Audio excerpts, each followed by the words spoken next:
거룩한 주님의 날 하나님께서 우리에게 주신 말씀은 구약 성경 잠언서 3장 1절로 10절 말씀입니다. 제가 봉독해 드립니다. 잠언 3장 1절입니다.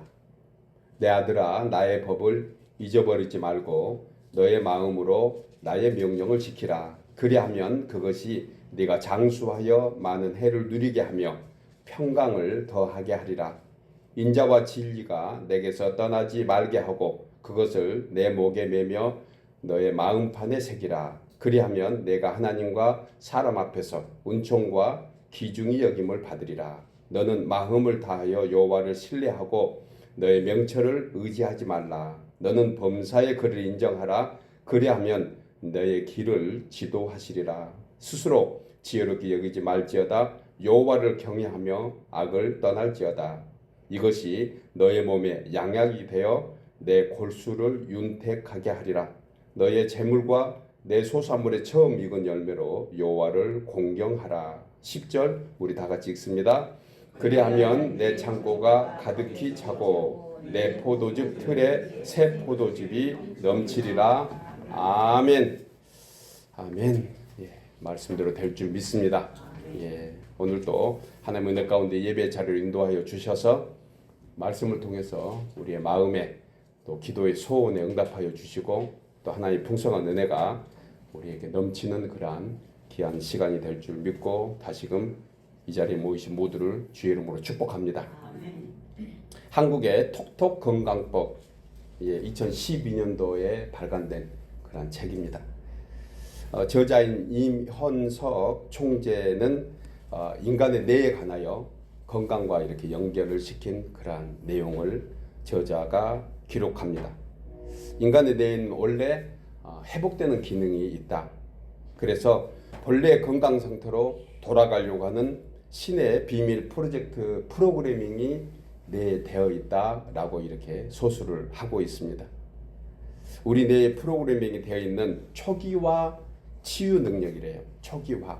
그러니까 자꾸 돌아가서 새롭게 되려고 하는 그런 프로그램이 우리 몸의 전체에 다 되어 있다. 이런 글을 썼습니다.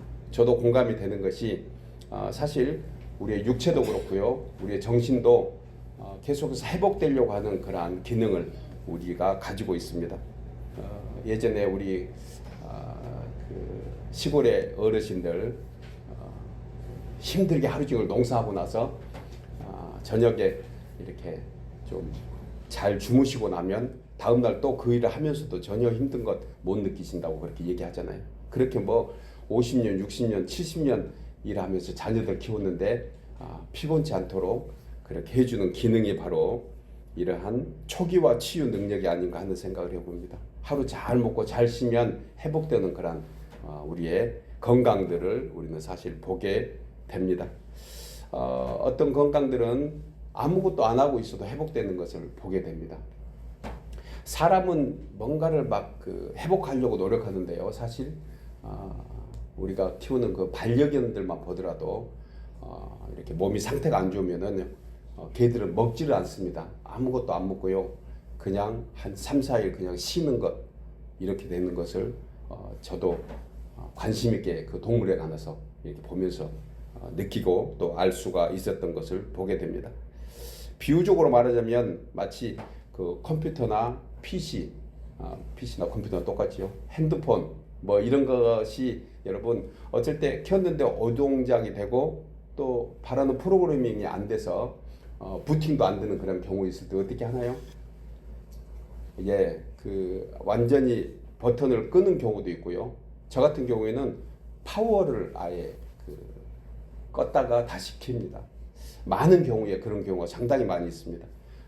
여행 중이라든가 또 멀리 거리를 갔는데 뭐 우리 흔히 얘기하는 와이파이가 잡히지 않거나 이렇게 됐을 때는 아예 파워를 빼고 예전에는 그 전화기에 배터리를 이렇게 뺄 수가 있는 그런 상태였는데 지금은 못 뺍니다. 지금은 방수 기능이 있어서. 근데 예전 것은 저는 배터리도 빼가지고 다시 끼웠던 그런 경험들이 기억나는데 아마 임원석 총재가 얘기하는 그러한 리셋의 그러한 기능 초기화로 돌아가려고 하는 이것이 아마 그 지혜가 아닌가 하는 생각을 해보게 됩니다. 이것을 임원석 총재는 리셋 초기화다, 리셋의 지혜다 이렇게 설명을 했더라고요. 여러분, 이처럼 사람이 살아가면서요 겪게 되는 수많은 문제들, 얽히고 섞인 여러 가지 인간관계, 또 무슨 일에 있어서 뜻대로 안 되고 힘들고 꼬이고 답답한 경우가 생길 때 우리는 리셋하는 지혜가 필요하겠다.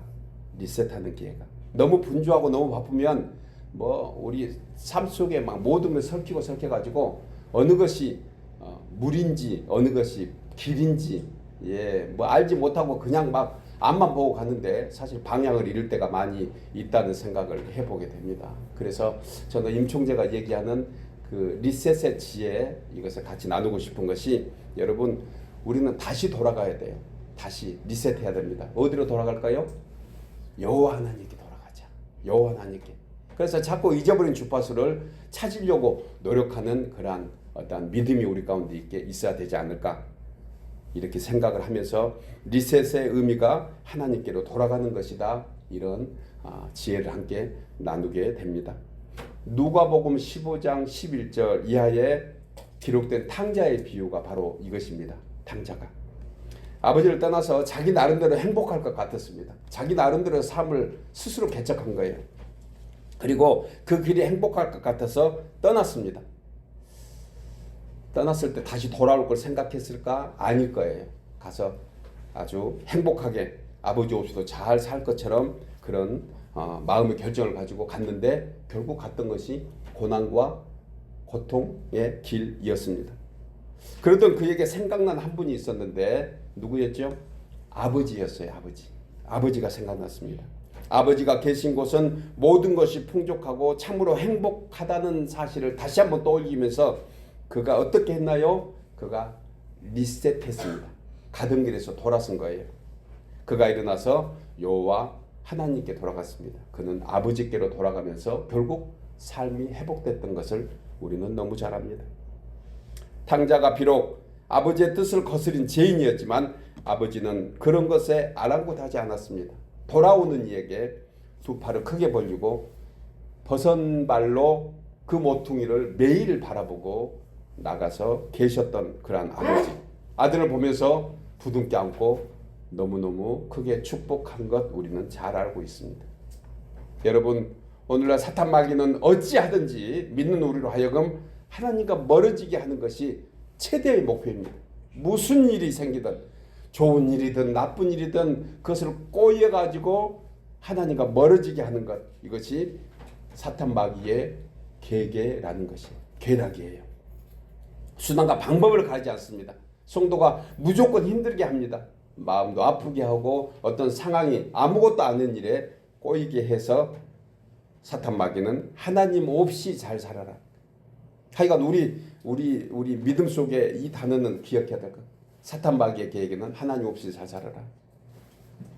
성령은 뭐라고 말씀하실까요? 하나님과 함께 잘 살아라. 할렐루야. 잘 사는 건 잘 사는 것입니다. 마귀는 하나님 없이 잘 살아라. 결국 멸망이고, 하나님께서는 우리에게 하나님 나와 함께 같이 살자. 에덴 동산에서 아담과 하와에게 그랬고, 온 인류의 구원을 위해서 육신의 몸을 입고 오신 예수님에게도 공생을 앞두고 했던 마귀의 시험과 유혹, 하나님 없이 이 세상에서 영화를 누리라. 오늘날 우리 각자에게도 이와 같은 시험과 유혹이 있다는 사실을 단 한시도 잊어서는 안 됩니다. 그러기 위해서 믿음에 리셋해야 됩니다. 다시 여호와 하나님께로 돌아가야 됩니다. 다윗은 하나님 아버지께로 돌아가기 위해서 시시로 주님을 의지하고 바라봤다고 그는 고백합니다. 시편 62편 5절에 나의 영혼아 잠잠히 하나님만 바라라. 물은 나의 소망이 그로부터 나오는도다. 그러기 위해서 믿음의 리셋을 8절에서 이렇게 권면해주고 있습니다. 백성들아 시시로 그를 의지하고 그의 앞에 마음을 통하라. 하나님은 우리의 피난처시로다. 오늘도 예배하는 우리가 하나님의 피난처 되시는 주님의 몸된 교회, 하나님이 기뻐하시는 그러한 예배로 인도하신 줄 믿습니다. 여러분, 돌아온 탕자와 같이, 다윗과 같이 시시로 항상 범사에 그를 의지하며 매 순간 구원의 하나님 아버지께로 리셋하는 우리 모두 되기를 소원하며 축복합니다. 오늘 본문의 말씀은 각각 2절씩 명령과 약속으로 되어 있는 구조입니다. 전자의 말씀을 하시고 그 조건을 이루었을 때 후자에 이와 같이 해주시겠다는 것이 오늘 1절에서 10절까지의 말씀이에요. 아마 이 10가지 말씀만 계속 마음에 새기고 있어도 우리 삶에, 우리의 영혼에 윤택함이 충분하다고 저는 생각하고 함께 나누고 싶습니다. 하나님의 권명과 약속이 같이 있는 것이에요. 저는 본문을 통해서 범사의 주 여호와를 인정하라는 제목으로 믿는 우리에게 무엇을 교훈하시며 그리고 그 교훈을 믿음으로 받고 실천하는 우리에게 어떤 은혜가 임하는지 3가지로 함께 생각하며 은혜를 나누려고 합니다. 첫째로 범사의 주 여호와를 인정하려면 그리스도의 말씀을 마음판에 새겨야 합니다. 우리 함께 나누어서 읽겠습니다. 범사의 주 여호와를 인정하려면 본문 3절 이하에 인자와 진리가 내게서 떠나지 말게 하고 그것을 너의 목에 매며 내 마음판에 새기라. 자, 조건절이죠. 그리하면 내가 하나님과 사람 앞에서 은총과 귀중히 여김을 받으리라. 특별히 이 말씀을 준비하면서 우리 주일학교에 사랑이 생각이 났습니다. 사랑의 새끼. 사람 앞에서 은총받고 귀중히 여기는 그러한 자녀가 되기 위해서 인자와 진리가 떠나지 말게 해야 됩니다. 끊임없이 가르쳐야 됩니다. 그런데 그것을 어떻게 가르치라? 유대인의 교육법을 그대로 얘기하고 있습니다. 너의 목에 매라는 것이에요. 마음판에 새기라는 것입니다. 본절에서 솔로몬은 네가 하나님과 사람 앞에서 은총과 귀중히 여김을 받기 위해서 그리스도 안에서 받은 진리의 말씀, 이것을 목에 매고 마음판에 새기라. 실제로 유대인들은 말씀들을 미간에 새기고 다녔습니다. 그들이 쓰고 다니는 그러한 그 모자 또 이렇게 띠가 있는데 그 띠에 말씀 함이 있어요. 그래서 말씀을 매일 갈아서 그렇게 머리에도 이고 다녔던 것을 너무 잘 알고 있습니다. 여기서 말씀하신 목에 매라는 것은 1절에서 말씀하신 하나님의 법, 즉 계명과 교훈을 잊어버리지 않도록 하기 위한 그러한 방도의 한 모습입니다. 말씀을 목걸이처럼 메고 다니라는 것이에요. 잊어버리지 말라는 것입니다. 약속을 받은 자처럼 살라는 것입니다. 그리고 그것도 모자라서 어디다 넣으라고요? 마음판에 새기라는 마음판에. 고린도후서 3장 3절에 오직 살아계신 하나님의 영으로 쓴 것이며 또 돌판에 쓴 것이 아니요 오직 육의 마음판에 쓴 것이라. 육의 신비, 마음 깊은 그러한 곳에 하나님의 말씀을 깊이 간직하라고 말씀합니다. 무슨 말입니까? 주의 말씀을 마음 중심에, 삶의 중심에 모시고 매 순간 그 말씀을 따라 사는 것, 이것이 하나님을 인정하는 그러한 신앙의 모습인 것입니다. 여러분, 그러려면 먼저 하나님의 말씀에 귀를 기울여야 합니다. 그 말씀이 우리에게 무엇을 교훈하고 있는지 우리가 분명히 깨닫고 알아야 하는 것이에요.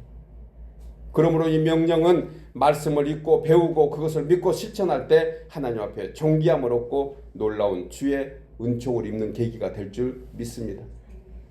지금도 그렇습니다. 하나님은 과거의 일은 다 잊어버립니다. 현재 내가 어떤 믿음을 가지고 있는가, 이것만 하나님은 계산하고 계시는 거예요. 탕자가 아버지께 돌아갔을 때 현재만 생각했습니다. 과거에 내가 그런 유산을 주니 너는 가서 허랑방탕하게 다 이런 얘기 단 한 절도 없는 거예요. 그런데 우리는 하나님의 축복을 과거의 어떤 사건으로 연결하니 지금 축복이 희미해지고 있지 않는가 하는 생각을 우리는 해보게 됩니다. 지금 현재 말씀을 어떻게 하시는가? 여러분, 우리 다시 한번 현재 주신 말씀, 그것은 성령께서 우리 삶 속에서 역사하심으로 매일 매 순간 우리에게 가르치시고 알게 하실 줄 믿습니다. 예수는 그리스도라고 시인하는 영마다 분명히 하나님의 영이 함께하기 때문에 그런 역사가 반드시 일어나게 되는 것입니다. 누가복음 5장에 보면 갈릴리 바다의 어부로 자란 시몬 베드로가 밤새도록 고기 한 마리도 못 잡는 그러한 상황을 맞이하게 됩니다. 일이 안 되는 것도 은혜래요. 일이 안 돼서 베드로가 예수님의 말씀을 듣고 기적을 체험하게 됩니다. 한 마리도 못 잡고 실망한 베드로에게 예수님이 나타나셨습니다. 그리고 예수님은 베드로에게 깊은 데에 가서 그물을 던지라고 말씀합니다. 베드로 입장에서는 조금 참 화가 날 수도 있을 것 같아요. 예. 왜 그럴까요? 베드로는 어릴 때부터 갈릴리 바닷가에 어부로 살았습니다. 예수님의 당시 직업은 뭐였지요? 목수였어요. 예수님은. 그러면 그걸 몰랐을까? 뭐 성경은 기록하고 있지 않지만 베드로는 충분히 거기에 대해서 어떤 항변하고 자기의 그 뜻을 얘기할 수 있었을 것입니다. 어부의 경험을, 그 시기에는 결코 깊은 데에는, 깊은 곳에는 고기가 없다는 것을 베드로는 너무 잘 알았습니다. 그리고 혹시나 깊은 데에 고기가 있을까 밤새도록 그는 이곳 저곳에 그물을 던졌는데 한 마리도 잡지 못했습니다. 그런데 베드로는 주의 말씀을 따라 그물을 내렸습니다. 자신의 경험으로 비춰보면 분명히 아니라는 것으로 변명하고, 어찌 보면 뭘 안다고 그렇게 나서서 얘기합니까? 이렇게 오히려 항변할 수 있는데 그는 그러지 않았습니다. 베드로 성격이 얼마나 급해요? 거듭난 베드로인데도 불구하고 바다에 뛰어들 정도로 급한 성격 가진 베드로. 그런데 처음 예수님 만났을 때 그 베드로의 성격은 얼마나 급했을까 제가 한번 생각해 봤습니다. 그럼에도 불구하고 그는 그렇게 고백합니다. 누가복음 5장 5절에 시몬 베드로가 대답하여 이르되 선생님, 우리들이 밤새도록 수고하였으나 잡은 것이 없지만은 말씀에 의지하여 내가 그물을 내리리다 하고, 이어지는 6절에 그는 이렇게 시작합니다. 그렇게 하니, 말씀에 의지해서 그렇게 하니, 예수님께서 말씀하신 것, 베드로의 경험과 지식과 상황에 도저히 이해가 되지 않고 맞지 않는 말 같지만 그렇게 하였더니 과연 엄청난 고기가 그물에 걸려 찢어질 정도였더라. 그렇게 하니. 아멘입니까? 여러분, 미련하고 연약한 인간이 하나님의 크고 넓은 뜻을 어떻게 알 수 있겠습니까? 도저히 알 수 없습니다. 안다는 것 자체가 교만인 것 같아요. 하나님은 광대하시고 위대하십니다. 그 위대하신 하나님의 뜻을 이 연약한 인간이 이해할 수 있다? 이것은 참으로 불가사리한 일입니다. 그런데 우리에게 성령을 통해서 믿음이 있는 사람에게 그것을 깨닫게 하시니 얼마나 그 하나님의 은혜가 큽니까? 그래서 성도가 할 수 있는 것은 여러분, 이해하려고 하는 것이 아니라고 저는 생각해요. 이해하는 것이 아닙니다. 그냥 믿고 복종하고 순종하는 것이 우리의 의무인 줄 믿습니다. 잘 안 되지만 그래도 끊임없이 리셋해 나가는 것이에요. 어제 신앙과 오늘 신앙이 달리할 수 있는 것은 그것을 가지고 끝까지 그냥 믿고 순종하는 것입니다. 그렇게 하였더니, 말씀에 의지하여 그렇게 하였더니 그는 예수가 구주가 되신 것이에요. 그가 처음 예수님 만났을 때 불렀던 호칭이 무엇입니까? 선생님이라요. 선생님. 라비어, 선생님. 그렇게 부른 그러한 베드로가 이제 하나님의 말씀대로 그대로 하고 나니 주여라고 바뀌게 되는 것이죠. 비로소 주가 된 것입니다.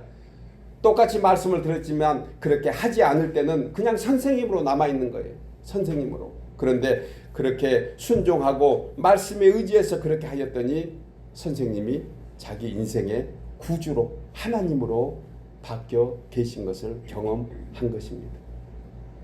여러분, 하나님의 말씀을 따르는 것은 단순히 머리로만 암송하는 것만이 아닙니다. 구슬이 서말이라도 꿰어야 보배라 함과 같이 말씀이 우리의 생각을 다스리고 우리의 모든 삶의 중심에 모시고 적용하고 실천하는 것이 하나님을 인정하는 신앙인 줄 믿습니다.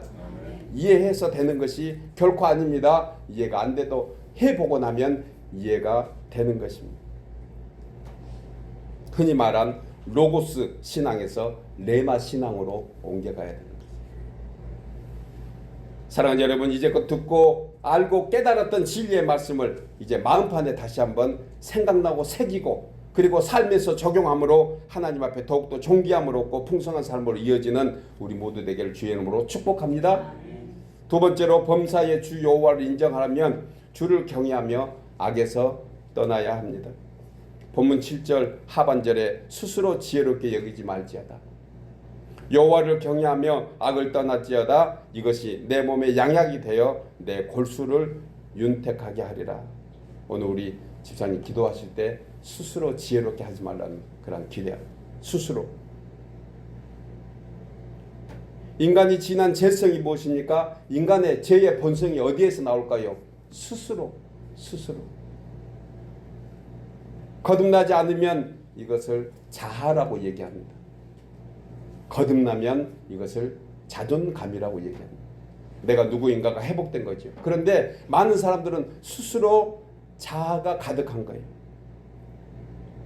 이것이 악이며 사실 하나님 앞에서 죄입니다. 그러다 보니 모든 것이 자기 중심적입니다. 다른 말로 하면 인간적입니다. 제 본성대로 사는 거예요. 사사기서에서 나오는 말씀의 끝 마디마다 하나님이 책망하듯이 얘기하는 말씀이 무엇입니까? 스스로예요. 스스로. 영적인 면에서 하나님 없이 하는 도덕적 선행도 어찌 보면 자기 중심적인 일부의 한 부분인 것을 우리는 알 수 있습니다. 예수님을 알지 못하고 하나님의 뜻대로 하지 않는 선행, 이것은 오히려 자기가 안위를 받고 자기가 위로받으려고 하는 그러한 어떠한 죄의 본성이 같이 깔려 있는 것이 아닌가 하는 생각을 해봅니다. 그 자체도 자기 중심적이고 죄의 본성에서 나온 것이 아닐까요? 사회의 통념이나 인간적인 면에서 착한 선행은 참으로 귀하고 필요합니다. 이것을 나쁘다고 얘기하는 것이 아닙니다. 그런데 그 심중에 자기가 드러나려고 하고 자기가 중심이 된다고 하면 그것은 분명히 하나님이 보시기에 선행이 아니라는 것을 우리는 알게 됩니다. 바리새인들과 같이 사람에게 잘 보이려고 하는 외식이나 유선이 감추어져 있기 때문이 아닐까요? 여러분, 죄의 본성을 지닌 인간은 누구나 할 것 없이 자기 소견에 옳은 대로 살아가고 싶어합니다. 자기 소견에 옳은 대로. 자기가 생각할 때에 좋아 보이는 것, 그것을 하려고 하는 것이 우리 인간의 본성이 아니겠습니까? 그래서 자기 생각, 자기 뜻, 자기 방식에 자신도 모르게 이기적인 죄성이 우리를 끌고 간다는 사실을 생각해야 돼요. 이것은 스스로 그 자체가 하나님과 상관없는 어떤 모습인 것을 우리는 생각하게 됩니다. 그래서 솔로몬은 본절에서 스스로 지혜롭게 여기지 말라고 말씀합니다. 스스로 지혜롭게 여기지 말라는 것은 자기 중심에서 하나님 중심으로 옮겨가라는 것이에요. 하나님을 경외하는 신앙이 바로 여기에 있는 것입니다. 자꾸 내 주권에서 하나님의 주권으로, 아멘, 하나님의 주권으로 우리는 자꾸 리셋해야 되는 거예요. 여러분, 하나님을 경외한다는 것은 하나님을 사랑하는 것과 두려운 마음이 두 가지 같이 공존해야 되는 것입니다. 많은 이단들이 가르침 속에 하나님은 거저 사랑이시다. 맞습니다. 하나님은 사랑이십니다. 또 어떤 이단들은 하나님은 무조건 심판하고 징계하는 그런 하나님입니다. 제가 전도를 할 때 가끔 어떤 자매들, 청년들이 얘기하는 것이 있습니다. 하나님 아버지 믿으세요. 하나님을 아버지로 믿으세요. 그러면 과거에 자기가 생각했던 아버지 상이 너무 자기를 힘들게 한다는 거예요. 그래서 아버지에 대한 개념 자체가 벌써 망가져서 그렇게 좋은 아버지의 인상이 아니다 보니 하나님 자체가 심판의 하나님, 징계의 하나님, 그 아버지가 자기를 때렸던 그러한 채찍의 그러한 하나님으로 생각하는 사람들이 있습니다. 어두운 데서 헤매고 있는 영혼은 왜 그럴까요? 하나님을 심판으로만, 하나님을 징계하는 하나님으로만 생각하기 때문에 그렇습니다.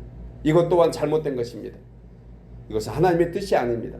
하나님은 심판하시기도 하지만, 책망하고 꾸지람하시기도 하지만, 하나님은 변함없는 사랑으로 우리와 함께하고 계신 줄 믿습니다. 그래서 하나님의 개념은 이 두 가지가 같이 있어야 되는 거예요. 이것을 경외하는 신앙인데 이것이 바로 공의의 하나님이신 것입니다. 여러분, 하나님은 우리를 사랑하시기 때문에 하나님의 절대 주권에 순종할 수 있는 그러한 은혜가 있습니다. 하나님 우리를 책망하시지만 결코 사랑의 범주 안에서 하나님은 우리를 책망하시고 때로는 꾸지람하시기도 하십니다. 이것을 두려워하라는 것이에요. 두려워하라. 진정으로 주님을 경외하는 신앙, 이것을 바로 이 두 가지가 사랑과 두려움, 이것이 바로 공의의 하나님, 경외하는 하나님의 되시는 것입니다. 여러분, 성도들, 우리가 세상에서 고난이 많은 이유가 무엇입니까? 바로 공의의 하나님이시기 때문에 그런 거예요. 언제가 같이 나눴던 말씀 중에 성도는 결코 하나님의 나라 저 천국에서는 심판받을 것이 없습니다. 믿으십니까? 아멘. 그러면 어디서 심판받아야 될까요? 이 세상에서 그 짐을 다 널어놓고 해야 돼요. 그러니까 아주 사소한 일에, 작은 일에도 하나님은 때로 우리 심령에 고난을 주시고 하나님의 뜻과 벗어나 있으면은 때로 하나님께서 우리에게 어려운 일도 허락하시고 인도하시는 것을 보게 됩니다. 이스라엘 백성들이 구약 성경에서 다 그와 같은 일을 당했습니다. 광야 40년 그냥 쉽게 한 2, 3주면은 약속의 땅 가나안으로 갈 수 있는 줄 하나님이 잘 알고 계시면서도 40년 광야에서 하나님의 사람으로 계속해서 훈련시키는 하나님, 그 마음에 하나님은 얼마나 가슴이 찢어지셨을까 우리 생각해야 돼요. 왜 그러십니까? 하나님은 이 세상에서 우리를 완전한 사람으로 바꿔주시고 그리고 비로소 하나님의 나라로 불러주시는 것입니다. 하나님의 자녀된 우리는 죄의 심판을 예수 그리스도의 십자가에서 모두 치렀습니다. 그렇지만 우리가 살아가면서 육신을 입고 있는 동안 연약한 모든 자범죄, 그것 또한 우리는 이 세상에서 다 치르고 가야 하는 사람들입니다. 그래서 성도는 고난이 많다 했습니다. 징계가 없으면 사생하라. 자기 십자가를 지고 가는 고통이 따르게 됩니다. 이 같은 고난과 고통을 축복의 고난이라고 얘기합니다. 여러분, 성도들, 우리가 비록 세상에 속해서 살고 있지만 세상과 분리되어 있는 것입니다. 이것이 바로 거룩입니다. 우리는 섞일 수 없는 것이에요. 우리는 기름과 물과 같은 그러한 어떤 물리적 상황으로 설명할 수 있습니다. 우리는 하나님 앞에서 거룩한 사람이 됐습니다. 그래서 세상이 우리를 어떻게 하지는 못합니다. 에베소서 1장 4절에 창세전에 그리스도 안에서 우리를 택하시고 우리로 사랑 안에서 그 앞에 거룩하고 흠이 없게 하시려고 그 기쁘신 뜻대로 우리를 예정하사 예수 그리스도로 말미암아 자기의 아들들이 되게 하셨으니, 하나님 안에서 하나님이 사랑하심으로 거룩하고 흠이 없게 하시려고 그 기쁘신 뜻대로 우리를 계속해서 고난, 어려움, 힘든 일까지도 감당케 하시는 하나님이십니다. 바울은 자기 십자가라고 했습니다. 여러분, 이것을 인정하는 것이 하나님을 경외하는 것인 줄 믿습니다. 사랑하는 여러분, 이 말씀을 믿고 하나님을 경외하는 자에게 약속하신 두 번째가 무엇입니까? 그리하면 이것이 내 몸에 양약이 되고 내 골수로 윤택하게 하리라. 아멘입니까? 내 영육간에 유익할 것이고 강건하게 붙들어 줄 것입니다. 사도 요한은 영혼이 잘된 같이 범사가 잘되고 강건한 은혜가 바로 이 안에 있는 것입니다. 저와 여러분이 더욱더 하나님을 경외하며 하나님의 사랑을 잊지 않고, 그러나 하나님 앞에 두려움을 우리 또한 잊지 않고 하나님을 경외함으로 주 안에서 영육간의 강건함을 입는 우리 모두 되기를 주의 이름으로 축복합니다. 마지막 세 번째로 범사의 주 여호와를 인정하려면 힘과 정성을 다하여 주님을 공경해야 합니다. 우리 나누어서 읽겠습니다. 범사의 주 여호와를 인정하려면 힘과 정성을 다하여 주님을 공경해야 합니다. 본문 9절 이하에서 이 말씀을 합니다. 내 재물과 내 소산물에 처음 익은 열매로 여호와를 공경하라. 또 조건절 나오지요. 그리하면 내 창고가 가득히 차고 내 포도즙 틀에 새 포도즙이 넘치리라. 한국어 사전에 공경, 이것은 공손히 받들어 모시다입니다. 이 단어의 어는 무겁게 여기다 뜻이래요. 무겁게 여기다, 신중하다, 깊이 생각하다, 소중하게 여기다. 그리고 공경은 아주 깊이 심각하게 귀하게 여기는 것이 공경하는 것입니다. 하나님을 경외하는 것이 바로 그와 같은 의미인데 이 공경은 하나님뿐만 아니고 사람에 대한 그런 의미도 담고 있는 것입니다. 저희가 부모님을 공경하는 것이 바로 아주 중요한 신중히 무겁게 그렇게 생각해야 하는 것을 우리는 잊지 말아야 합니다. 이 말씀이 저희 자녀들이 같이 들어주면 너무 좋을 텐데 여러분들은 다 공경받아야 될 분들이 거의 계시는데 여러분 공경은요 하나님 앞에서도 공경해야 되는 것입니다. 하나님 앞에서도.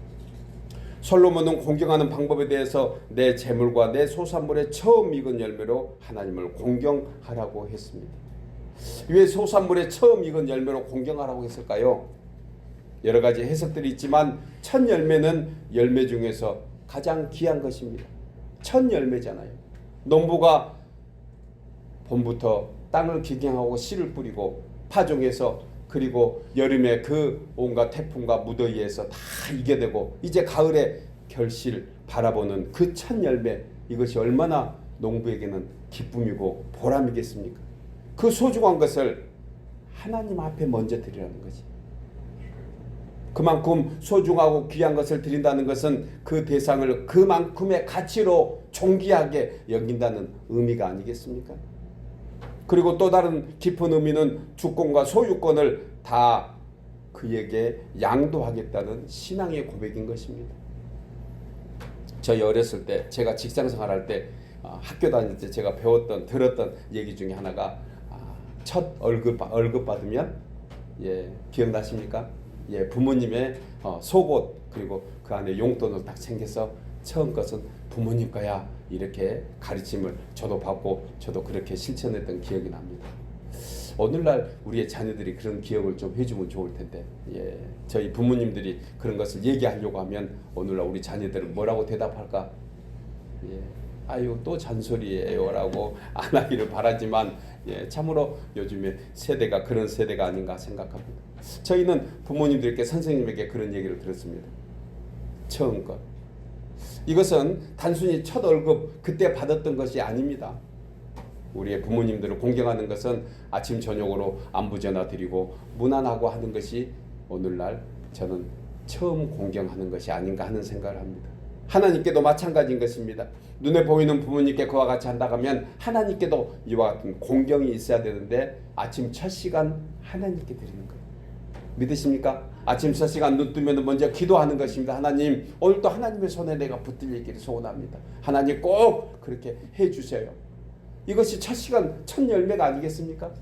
늦은 시간 저녁에 잠자리를 때 노서라도 잠시 앉아서라도 기도하는 것입니다. 하나님 오늘 또 이렇게 은혜 가운데 잘 지내게 하신 것 감사합니다. 얼마나 복되겠어요. 얼마나 잠자리가 편하겠어요. 이와 같이 고백하면서 첫 것을 하나님께 드리는 저와 여러분 되기를 주 이름으로 축복합니다. 어떤 분들은 근로소리 하면서 또 이렇게 자영업 하신 분들이 그러더라고요. 목사님 제가 첫 손님이 오면 그 첫 손님이 오는 그러한 어떤 소득은 그냥 선교비로 아니면은 교회에 필요한 그러한 예물로 따로 모아놓습니다. 제가 신방할 때 몇 분들이 그런 것을 이렇게 하시는 것을 제가 기억합니다. 여러분 그것 또한 첫 열매가 아니겠습니까? 처음에 직장 출근하면서 운전대 잡으면 기도합니다. 하나님 오늘도 하나님께서 우리의 무사고를 주님 주장해 주세요. 이거 모든 것이 다 처음 것이라고 저는 생각을 하게 됩니다. 하나님의 주권과 소유권을 인정하는 것입니다. 우리의 소유는 하나님 안에 있습니다.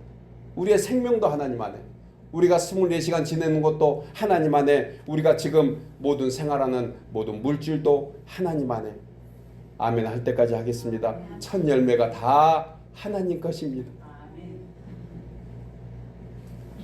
마태복음 26장에 옥합을 깨뜨려서 드렸던 마리아의 향유가 이와 같은 것입니다. 마리아의 옥합은 그녀의 전 재산이었습니다. 아마도 마리아는 하나님께서 허락하신 배필을 만나면 그리고 가정을 이룰 때 그 결혼 자금으로 아마 향유를 준비했으리라 생각을 한번 해봅니다. 혼수 비용 전체예요. 그런데 그게 필요 없어졌습니다. 하나님의 소유권, 하나님의 주권 아래 있다는 것을 그가 깨닫고 알았던 것이에요. 그래서 그녀는 기다렸던 신랑이 바로 예수님이셨습니다. 비록 육신에 속한 신랑은 아니지만 마리아에게 예수님은 자신의 삶의 전체를 맡기고 의지하는 참 신랑으로 맞아들였던 것이 바로 향유의 의미인 것입니다. 그녀는 향유를 아예 다시 부어 담으려고 생각도 안 했습니다. 깨트려서 드렸다고 했습니다. 예수님의 발에 향유를 뿌리고 자신의 머리카락으로 했습니다. 여성의 머리카락은 종교를 얘기합니다. 우리가 너무 잘 아는 의미입니다. 그런데 그것을 예수님께 발을 씻는데 드렸다는 것이 바로 그런 의미인 것입니다. 여러분, 하나님이 무슨 명품을 좋아하시겠습니까? 향유를 하나님이 좋아하시겠습니까? 돈이 필요하신 분이 아닙니다. 우리가 잘 아는 대로 그분은 모든 만물의 주인이십니다. 소유자이십니다. 저와 여러분의 인생 자체가 하나님의 것이잖아요. 아멘입니까? 그런데 우리가 가지고 있는 그 조그만 무엇들이 우리 것이 되겠습니까? 다 하나님의 것이. 그런데 타락한 인간들은 이 주인을 옵신여기고 있습니다. 주인 없이 삽니다. 무시하고 있는 것이에요. 그러면서 창고를 늘려가고 있습니다. 하나님의 소유를 자신의 집에 채우고 있습니다. 자신의 것으로 착각하고 있는 것입니다. 주님은 그런 자에게 이렇게 말씀합니다. 오늘 밤 너의 영혼을 찾으면 그 소유가 누구 것이 되느냐.